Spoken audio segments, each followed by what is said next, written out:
നമസ്കാരം, ഭാരത് ലൈവിലേക്ക് സ്വാഗതം. നമസ്കാരം. പ്രശാന്തെ, പഹൽഗാം ഭീകരാക്രമണവുമായി ബന്ധപ്പെട്ട് അവരുടെ മകളിട്ട ഒരു പോസ്റ്റിന് താഴെ വന്നൊരു കമന്റ്.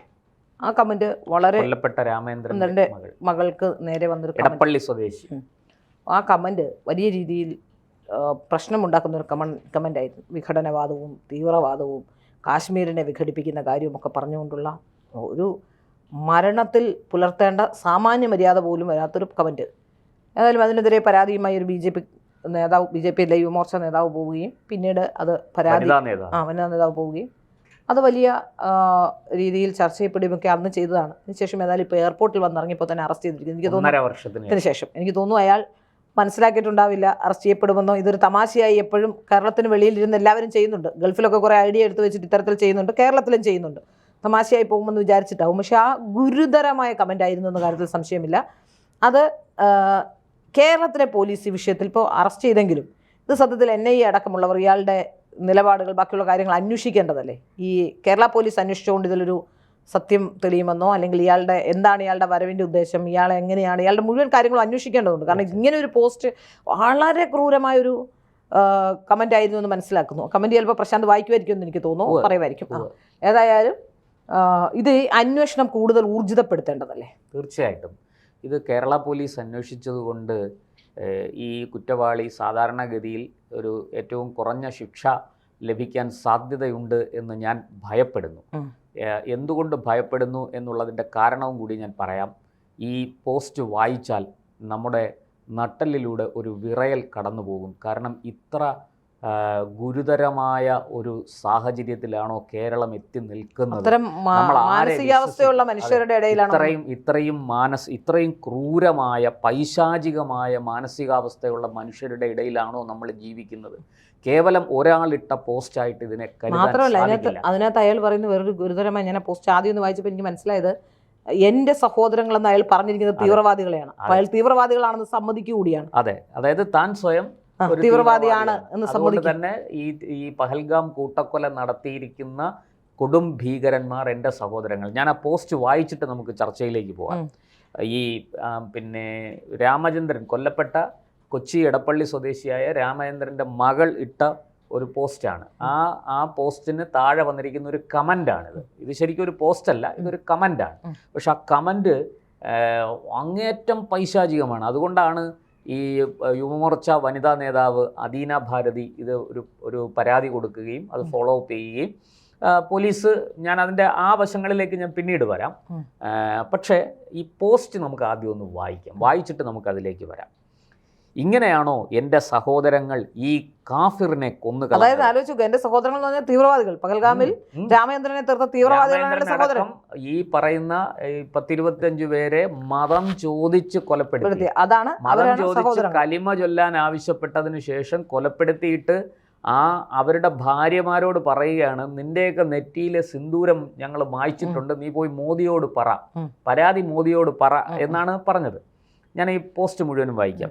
ഇങ്ങനെയാണോ എൻ്റെ സഹോദരങ്ങൾ ഈ കാഫിറിനെ കൊന്നുകളഞ്ഞത്? നന്നായി, നോക്കൂ, നന്നായി എന്നാണ് പറഞ്ഞത്. ഇന്നല്ലെങ്കിൽ നാളെ കശ്മീർ ഞങ്ങൾ പിടിച്ചെടുക്കും. ഇന്ത്യയിൽ നിന്നും കശ്മീരിനെ വേർപെടുത്തും. മറ്റു ലോകരാജ്യങ്ങൾ ഇന്ത്യയെ കാർക്കിച്ചു തുപ്പും. കശ്മീർ അപകടത്തിലാണെന്ന് ലോകം തിരിച്ചറിയും. എൻ്റെ സഹോദരങ്ങൾ ഇന്ത്യയിലേക്ക് കടന്നു കയറി ഇന്ത്യൻ മുസ്ലിംസിനെ സംരക്ഷിച്ച് ബാക്കി മനുഷ്യരെ കൂട്ടം കൂട്ടമായി നശിപ്പിച്ചിരിക്കും. കാലങ്ങളോളമായി കാത്തിരിക്കുകയായിരുന്നു വിശുദ്ധ യുദ്ധത്തിന് വേണ്ടി. ഞങ്ങളെ ഇന്ത്യൻ ആർമി കൊന്നെന്നിരിക്കും. സ്ലീപ്പർ സെൽസിനെ നിങ്ങൾക്ക് കൊല്ലാൻ കഴിയുള്ളൂ. ഞങ്ങളുടെ ആശയവും ലക്ഷ്യവും ഒരിക്കലും മരവിപ്പിക്കാനും ഇല്ലാതാകാനും സാധിക്കില്ല. നാരേ തക്ബീർ എന്ന് ഉച്ചത്തിൽ വിളിച്ചുകൊണ്ട് ഒരു ദിവസം നിന്റെ എല്ലാം അടുത്ത് ഞങ്ങൾ എത്തിയിരിക്കും. തീവ്രവാദം നടത്തും എന്ന് തന്നെ പറയണം. ഈ കമന്റ് വ്യക്തമായി സൂചിപ്പിക്കുന്ന അല്ലെങ്കിൽ തീവ്രവാദിയാണെന്നും ഞങ്ങൾ ഇനി തീവ്രവാദത്തിൽ ഏർപ്പെടും. അതിനേക്കാളും എല്ലാം അപകടകാരിയായ ഒരു കാര്യമുണ്ട് ശ്രീലേ അതിനകത്ത്. ഇതൊരു വംശഹത്യ ആഹ്വാനം കൂടിയാണ്. ഇത് വംശഹത്യക്കുള്ള ആഹ്വാനമാണ്. അതുകൊണ്ട് തന്നെ നിസ്സാര വകുപ്പുകൾ ചുമത്തി എടുക്കേണ്ട കേസല്ല. ഇനിയിപ്പോൾ വരാൻ പോകുന്നത് ഇരവാദമാണ്. ഇരവാദം, മറുവാദം, ഇങ്ങനെ ഭീകരവാദം, ഇങ്ങനെ ഈ വാദങ്ങൾ പ്രധാനമായിട്ടും 4 തരത്തിലുണ്ട്. അതിൽ ഇനി ഉയരാൻ പോകുന്നത് മറുവാദവും ഇരവാദവും. ഇതിപ്പോൾ ഭീകരവാദം ഉയർത്തി, ഇനി ഉയരാൻ പോകുന്നത് മറുവാദവും ഇരവാദവുമാണ്. ഇരവാദത്തിൽ മാനസിക രോഗിയാണ്, അവന് അപ്പനപ്പൂപ്പന്മാർ തൊട്ടേ മാനസിക പ്രശ്നമുള്ളവരാണ്, ഇവൻ വിദ്യാഭ്യാസം ഇല്ലാത്തവനാണ്, അറിവില്ലാത്തവനാണ്, മറ്റേ മെക്കാട് പണിക്ക് പോകുന്നവനാണ്, അവൻ അത്രേ വിവരമുള്ളൂ, അവൻ ഈ നിയമങ്ങളെക്കുറിച്ചൊന്നും അറിഞ്ഞുകൂടാ, അവൻ ലോകമെങ്ങും മുസ്ലിങ്ങൾ പീഡിപ്പിക്കപ്പെടുന്നതിൽ നിരാശനായി ആ ദേശത്തിൽ നിന്ന് പറഞ്ഞു പോയതാണ്. ഇങ്ങനെ നീണ്ട ഒരു നിര, ഇരവാദത്തിൻ്റെ നീണ്ട നിര ഇനിയിപ്പോൾ ഉണ്ടാകും. വാസ്തവത്തിൽ ഇത് അറിഞ്ഞുകൊണ്ട് ബോധപൂർവം തൻ്റെ ഉള്ളിലെ ആ വെറുപ്പ്, മാതൃരാജ്യത്തോട് ഇത്രയേറെ നന്ദി കെട്ട ഒരുവനാണ് ഇവൻ എന്ന് വ്യക്തമാക്കുന്ന തരത്തിലുള്ള അവൻ്റെ ഉള്ളിലിരിപ്പ് അതേപടി പുറത്തു വരുന്ന രീതിയിൽ ഉള്ള ആ വെറുപ്പ് അത്രയും പുറത്തു കൊണ്ടുവരുന്ന രീതിയിലുള്ള ഒരു കമൻ്റാണ്. തീർച്ചയായിട്ടും ഇത് സാധാരണ നിലയ്ക്ക് പോലീസ് അന്വേഷിച്ചാൽ പോരാ, ഇത് UAPA ചുമത്തണം. UAPA ചുമത്തി NIA പോലൊരു ഏജൻസി അന്വേഷിക്കണം. കാരണം ഇവിടെ ശ്രീല പറഞ്ഞതുപോലെ എൻ്റെ സഹോദരങ്ങൾ, അതുമാത്രമല്ല കാശ്മീർ ഞങ്ങൾ മോചിപ്പിക്കും, ഇന്ത്യൻ മുസ്ലിംസിനെ സംരക്ഷിച്ച് ബാക്കി മനുഷ്യരെ കൂട്ടം കൂട്ടമായി നശിപ്പിച്ചിരിക്കും. നോക്കൂ, നമ്മൾ പണ്ട് ടെലഗ്രാമിലൂടെയൊക്കെ ISIS-ൽ ചേരാൻ പോയ റാഷിദൊക്കെ ഇട്ട പിന്നെ വോയിസ് ക്ലിപ്പ് നമുക്ക് കേട്ടതാണ്, ഞെട്ടിപ്പിക്കുന്ന. അതുപോലെ തന്നെ ഒരു 8 വയസ്സുള്ള 8 9 വയസ്സുള്ള കുട്ടി അല്ലേ, ഞാൻ കൃത്യമായിട്ട് ഓർക്കുന്നില്ല പ്രായം, അവിലും മലരും കുന്തിരിക്കവും വീട്ടിൽ വാങ്ങി കരുതി വെച്ചോ, സൂക്ഷിച്ചോ, വരുന്നുണ്ടൊക്കെ കാലന്മാർ, ആ കാലന്മാര് വരുന്നു എന്ന് മുന്നറിയിപ്പ് നൽകുന്ന ഒരു കമന്റാണ്. ഇത് നിസ്സാരമായിട്ട് കരുതാൻ വയ്യ. വിശുദ്ധ യുദ്ധത്തിന് കാത്തിരിക്കുന്ന ഒരു യുദ്ധവെറിയന്റെ, യുദ്ധ കൊതിയന്റെ കമന്റാണിത്. തീർച്ചയായിട്ടും ആപരമത വിദ്വേഷം, അതാണ് പറയേണ്ടത്. അമുസ്ലിങ്ങളോട് മുഴുവനും ഉള്ള വിദ്വേഷം, അത് ഈ ഓരോ അക്ഷരത്തിലും, ഈ കമന്റിലെ ഓരോ അക്ഷരത്തിലും തുടിച്ചു നിൽക്കുകയാണ്. സത്യത്തിൽ ഇത് ഇന്ത്യയിലെ ദേശീയവാദികളായ മുസ്ലിം സമൂഹം ഈ വിഷയം വലിയ രീതിയിൽ ഏറ്റെടുക്കണം. നിങ്ങളുടെ കുട്ടികളെ ഇങ്ങനെ ബ്രെയിൻ വാഷ് ചെയ്ത് ഇത്തരത്തിലുള്ള അവസ്ഥയിൽ എത്തിക്കുന്നത് ആരാണെന്ന് നിങ്ങളാണ് തിരിച്ചറിയേണ്ടത്. നിങ്ങൾ തിരിച്ചറിഞ്ഞാൽ മാത്രമേ നിങ്ങൾക്ക് മാത്രമേ ഇത് തടയാൻ കഴിയുള്ളൂ. ഇതൊരു സർക്കാരിനോ പട്ടാളത്തിനോ ഒന്നും തടുക്കാൻ കഴിയുന്നതല്ല. നിങ്ങളുടെ കുട്ടികളെ ഇങ്ങനെ ഭീകരവാദത്തിലേക്ക് നയിക്കുന്ന ശക്തികൾ ഏതാണ് എന്ന് തിരിച്ചറിഞ്ഞ് അതിനെതിരെ അതിശക്തമായ നിലപാട്. ഇത് ചികിത്സയില്ലാത്ത രോഗമാണ്, നിങ്ങൾ മനസ്സിലാക്കേണ്ടതാണ്. ഇത് ചികിത്സിച്ച് ഭേദമാക്കാൻ കഴിയില്ല. സാധാരണ വർഗീയതയോ മതവർഗീയതയോ മതവിരോധമൊക്കെയാണെങ്കിൽ നമുക്ക് എന്തെങ്കിലും ചെയ്യാം, പറഞ്ഞു തിരുത്താം, പറയുന്നത് പോലെ കൗൺസിലിംഗ് കൊടുക്കാം, ഒക്കെ ചെയ്യാം. പക്ഷേ ഇത് അതിനൊക്കെ അപ്പുറത്തേക്ക് യുദ്ധവെറി കൊണ്ട് നിൽക്കുകയാണ്. അതായത് മുസ്ലിങ്ങളല്ലാത്തവരെല്ലാം കൊല്ലപ്പെടണം എന്ന തരത്തിലാണ് ഈ മനുഷ്യൻ, ഈ ചെറുപ്പക്കാരൻ. അതും ഒരു ചെറുപ്പക്കാരൻ, ഒന്ന് ആലോചിച്ച് നോക്കൂ. ഒരു ജീവിതത്തിൻ്റെ ഈ പറയുന്നത് പോലെ വലിയ ജീവിതാനുഭവങ്ങളൊന്നും ഉള്ള ആളല്ല. പക്ഷെ ആ ചെറുപ്പക്കാരനെ ഇങ്ങനെ എത്തിച്ചിരിക്കുന്നത് ആരാണ്? അതാണ് അന്വേഷിക്കേണ്ടത്. അതുകൊണ്ട് തന്നെ ഇത് കേരള പോലീസ് ഈ ഗൾഫിൽ പോകുന്നവരെ ശ്രദ്ധിക്കേണ്ടതാണ്. കാരണം എനിക്കറിയാവുന്ന ഒരു മാധ്യമ പ്രവർത്തകൻ, തേജസിന്റെ ജേർണലിസ്റ്റ് ആയിരുന്നു, എനിക്കറിയാവുന്ന ആളാണ്. പാലക്കാട് എൻ്റെ ഓഫീസിന്റെ തൊട്ടപ്പുറത്ത് അവരുടെ ഓഫീസ്, അപ്പുറത്തെ മുറിയാണ്, നമ്മൾ ഒരുമിച്ച് ആഹാരം കഴിക്കുകയൊക്കെ ചെയ്തിരുന്ന ആളാണ്. പക്ഷെ അന്നേ ഇയാൾ കമ്പ്യൂട്ടറിൽ വലിയ വിദഗ്ധനായിരുന്നു. കമ്പ്യൂട്ടറിൽ എന്തൊക്കെ ചെയ്യും. അപ്പോൾ എനിക്ക് എന്തെങ്കിലും ആവശ്യം വന്നാൽ ഞാൻ ഇയാളെ വിളിച്ച് എൻ്റെ കമ്പ്യൂട്ടറിൽ എന്തെങ്കിലുമൊക്കെ സംശയങ്ങൾ തിരിക്കുകയൊക്കെ ചെയ്യാറുണ്ട്. അന്ന് ഞെട്ടിപ്പോയി ഞാൻ. പിന്നീട് അയാൾ എന്നോട് വന്ന് പറഞ്ഞു, എനിക്കൊന്ന് റിപ്പോർട്ടറിൽ ജോലി ചെയ്യുന്ന കാലത്താണ് പാലക്കാട്. അതിനുശേഷം ഇയാൾ എന്നോട് വന്ന് ഒരിക്കൽ പറഞ്ഞു, ഞാൻ ഗൾഫിന് പോവാണ് എന്ന് പറഞ്ഞു. ഞാൻ തേജസ്സിൽ കിടന്ന് കഷ്ടപ്പെടണ്ടല്ലോ, രക്ഷപ്പെട്ടല്ലോ, നല്ല കാര്യം, പോയിട്ട് വരുന്നു, ബെസ്റ്റ് ഓഫ് ലക്ക് ഒക്കെ പറഞ്ഞു വിട്ടാണ്. ജോലി ചെയ്ത് എന്ത് വരുമാന മാർഗം മുന്നോട്ട് പോയില്ല, എനിക്കറിയാം. അപ്പോൾ അതുകൊണ്ട് അന്നത്തെ ബുദ്ധിമുട്ട് എനിക്കറിയാവുന്നതുകൊണ്ടാണ് നിങ്ങൾ രക്ഷപ്പെട്ടല്ലോ. പോപ്പുലർ ഫ്രണ്ടിന്റെ ആണ്. പക്ഷെ എന്നാലും അന്ന് നമ്മൾ അങ്ങനെ വിചാരിക്കുന്നില്ല. ഒരു പത്രമൊക്കെ തുടങ്ങി തീവ്രവാദ പ്രവർത്തനത്തിൽ ഏർപ്പെടുമെന്നൊക്കെ നമ്മൾ അന്ന് ചിന്തിക്കുന്നുണ്ടായിരുന്നില്ല. പക്ഷേ ഞാൻ കണ്ട കാഴ്ച, അതിനുശേഷം ഞാൻ പിന്നീട് അയാളെക്കുറിച്ച് അറിയുന്ന, അയാൾ IS-ൽ പോയി പൊട്ടിത്തെറിച്ചുള്ളൊരു പ്രധാനിയാണെന്നുള്ളതാണ്. തീർച്ചയായിട്ടും വളരെ ഇപ്പൊ നമ്മൾ വിചാരിക്കുന്നല്ലോ, ഇപ്പൊ സിനിമാ രംഗത്തെ കുറിച്ച് ഇപ്പൊ ജിഹാദി ആരോപണം, സംഘപരിവാർ ആരോപണം ഒക്കെ വരുന്നുണ്ടല്ലോ. ഈ പത്രപ്രവർത്തന രംഗത്ത് നിന്ന് ഇപ്പോൾ നമ്മൾ 2-3 പേരെ അത്തരത്തിൽ തന്നെ കണ്ടു. ഇപ്പൊ എല്ലാ മേഖലയിലും ഇത് കടന്നു വരുന്നുണ്ട്. സമസ്ത മേഖലയിലും സിനിമാക്കാരെ മാത്രമായിട്ട് മാറ്റി നിർത്താനൊന്നും കഴിയില്ലേ. ജിഹാദി ആക്രമണം ഇതൊക്കെ പറയുന്നത് സിനിമാക്കാരെല്ലാം നല്ലവരും അവര് ഇത് ഇസ്ലാമിക ഭീകരത കേരളത്തിന്റെ സമസ്ത മേഖലയിലും, അതായത് അധ്യാപകർ, എല്ലാ മേഖലയിലും എഞ്ചിനീയർമാർ, കലാകാരന്മാർ, എല്ലായിടത്തും സർവ്വ മേഖലയിലേക്കും ഏതെങ്കിലും ഒരു മേഖല ഒഴിച്ചു നിർത്തിയെന്ന് നമുക്ക് ചിന്തിക്കാൻ പകർച്ചവ്യാധി പോലെ പടർന്നിരിക്കുകയാണ്. ഇതിനെ നേരിടേണ്ടത് ഒറ്റക്കെട്ടായി നിന്നാണ്. ഇവിടെ ദയവായി മതവും വർഗീയതയും പറയരുത്. ഈ രോഗത്തെ നമുക്ക് വേരോടെ പിഴുത് കളയണം, ഇല്ലെങ്കിൽ കേരളം വലിയ അപകടത്തിലേക്കാണ് പോകുന്നത്. കേരളം അപകടത്തിലേക്കാന്ന് പറയുന്നത് എനിക്ക് തോന്നുന്നു കൃഷ്ണൻ, ഞാൻ മനസ്സിലാക്കുന്നത് ഇവരൊക്കെ പറയുന്നുണ്ടല്ലോ, സംഘപരിവാറിനെ കുറിച്ചൊക്കെ കുറ്റപ്പെടുന്നുണ്ടല്ലോ.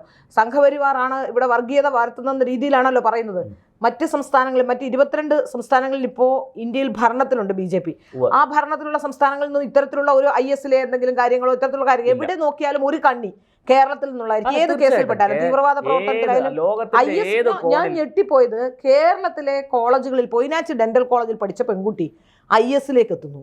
ഇവിടെ ടീച്ചർമാരായി പ്രവർത്തിച്ചിരുന്ന മറിയത്തെ പോലുള്ള എറണാകുളത്തുള്ള 2-3 പെൺകുട്ടികൾ, അതുപോലെ ഈ മതം മാറി ഒക്കെ വന്ന കുട്ടികളുണ്ട്. അത് യഹിയ ഈസിയ എന്നൊക്കെ പറഞ്ഞൊക്കെ മതം മാറിയവരാണ്. അത് ക്രിസ്ത്യൻസ് ആയിരുന്ന ഒരു മതം മാറിയവരാണ്. മതം മാറി അവരും പോകുന്നു IS-ലേക്ക്. ഇവിടെ ഇരിക്കുന്ന കുട്ടികൾ IS-ൽ പോയി അവിടെ നിന്ന് ഇന്റർവ്യൂ ഒക്കെ കൊടുക്കുമ്പോഴാണ് നമ്മൾ കാണുന്ന അവസാനം പിടിക്കപ്പെട്ടപ്പോൾ ഡോക്ടർ സക്കീർ നായക് എന്ന് പറയുന്ന ഇപ്പോൾ മലേഷ്യയിൽ ഒളിച്ചു കഴിയുന്ന ഗുരുതരമായ ലൈംഗിക രോഗങ്ങൾ ബാധിച്ചു എന്ന് വരെ വാർത്തകൾ വരുന്നു.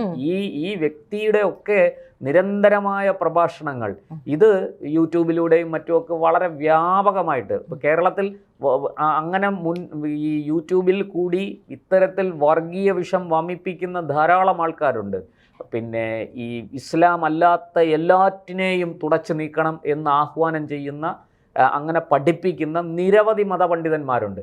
ഈ മതപണ്ഡിതന്മാർ ഈ രാജ്യത്തോട് ചെയ്യുന്ന, യുവതലമുറയോട് ചെയ്യുന്ന, മുസ്ലിം സമൂഹത്തോട് ചെയ്യുന്ന ദ്രോഹം എത്ര വലുതാണ് എന്നൊന്ന് ആലോചിച്ച് നോക്കൂ. ഈ ചെറുപ്പക്കാരൻ ഇതിപ്പോൾ ഈ NIA പോലൊരു ഏജൻസി കേസ് അന്വേഷിച്ച് UAPA ചുമത്തപ്പെട്ട് കഴിഞ്ഞാൽ തീർച്ചയായിട്ടും ഇത് നിസ്സാരമായിട്ട് കാണാൻ കഴിയില്ല. ഇത് ഈ ഒരു കുറ്റവാളിയോട് നമുക്ക് സഹതാപം തോന്നാനേ പാടില്ല.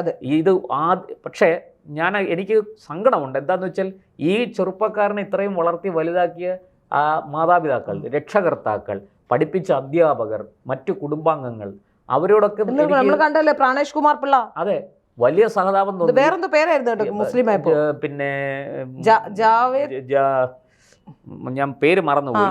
പിന്നെ ഇസ്രത് ജഹാനും ജാവേദ് പർവേഷ് അങ്ങനെ എന്തോ ആണ്. എന്തായാലും ഇരിക്കട്ടെ. ഇപ്പോൾ അവസാനം എന്ത് സംഭവിച്ചു? നരേന്ദ്രമോദിയെ കൊല്ലാൻ വേണ്ടിയിട്ട് പോയി മഹാരാഷ്ട്രയിൽ വെച്ച് പോലീസിൻ്റെ വെടികൊണ്ട് കൊല്ലപ്പെട്ടു, മരിച്ചു എന്നുള്ളതാണ് സത്യം. അത് കേസൊക്കെ ആയി, വലിയ വിഷയങ്ങളായി. ആ കേസിൻ്റെ പുറകിൽ പ്രവർത്തിച്ചത് ലഷ്കർ-ഇ തോയ്ബയുടെ ഒരു സ്ലീപ്പർ സെല്ലാണ്. ആ സ്ലീപ്പർ സെല്ലിനെ എല്ലാവരും ഐഡൻറ്റിഫൈ ചെയ്തിട്ടുണ്ട്. ഒരു മലയാളിയാണ്. ഒരു എന്താ പറയുക, ഞാൻ കൂടുതൽ അതിൻ്റെ വിശദാംശങ്ങളിലേക്ക് പോകുന്നില്ല. കാരണം അത് രഹസ്യാന്വേഷണ വിഭാഗത്തിനൊക്കെ വളരെ കൃത്യമായിട്ട് ആ ആളെ നിരീക്ഷിച്ചുകൊണ്ടിരിക്കുകയാണ്. ആ ആള് കൃത്യമായിട്ടും ഇന്നല്ലെങ്കിൽ നാളെ നിയമത്തിൻ്റെ മുന്നിലെത്തും. അയാളാണ് ഈ ഇസ്രത് ജഹാൻ കേസ് വ്യാജ ഏറ്റുമുട്ടൽ എന്ന് പറഞ്ഞ് കേരളത്തിലെ മാധ്യമങ്ങളിലൂടെ വലിയ പ്രചാരണം നടത്തി ഈ പ്രാണേഷ് കുമാറിൻ്റെ അച്ഛൻ ഗോപിനാഥ പിള്ളയെ കൊണ്ട് പരാതി കൊടുപ്പിക്കുകയൊക്കെ ചെയ്തത്. അതങ്ങ് സുപ്രീം കോടതി വരെ പോയിട്ടും ഒരു ചുക്കും സംഭവിച്ചില്ല. തെളിവുകളെല്ലാം വളരെ കൃത്യമായിരുന്നു. ഇസ്രത് ജഹാനെ ട്രെയിൻ ചെയ്ത ഡേവിഡ് കോൾമാൻ ഹെഡ്ലിയും തഹാവൂർ റാണയും തന്നെ അത് മൊഴി കൊടുത്തു, സമ്മതിച്ചു. ഇത് ഈ കുട്ടിയെ ഞങ്ങളാണ് പരിശീലിപ്പിച്ചത്, ഇത് ചാവേറാണ് എന്ന്. അപ്പോൾ അതുപോലത്തെ ചാവേറുകളെ സൃഷ്ടിക്കാനുള്ള പരിശ്രമമാണ് ഈ നടന്നുകൊണ്ടിരിക്കുന്നത്.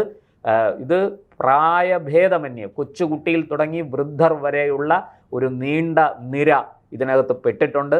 തീർച്ചയായിട്ടും അതുകൊണ്ട് ഇത് നിസ്സാരമായിട്ട് തള്ളിക്കളയാൻ പാടില്ല. ഇത് പോലീസ് ഇതിൻ്റെ അന്വേഷണം NIAക്ക് കൈമാറണം. NIAക്ക് സ്വമേധയാ കേസെടുക്കാം.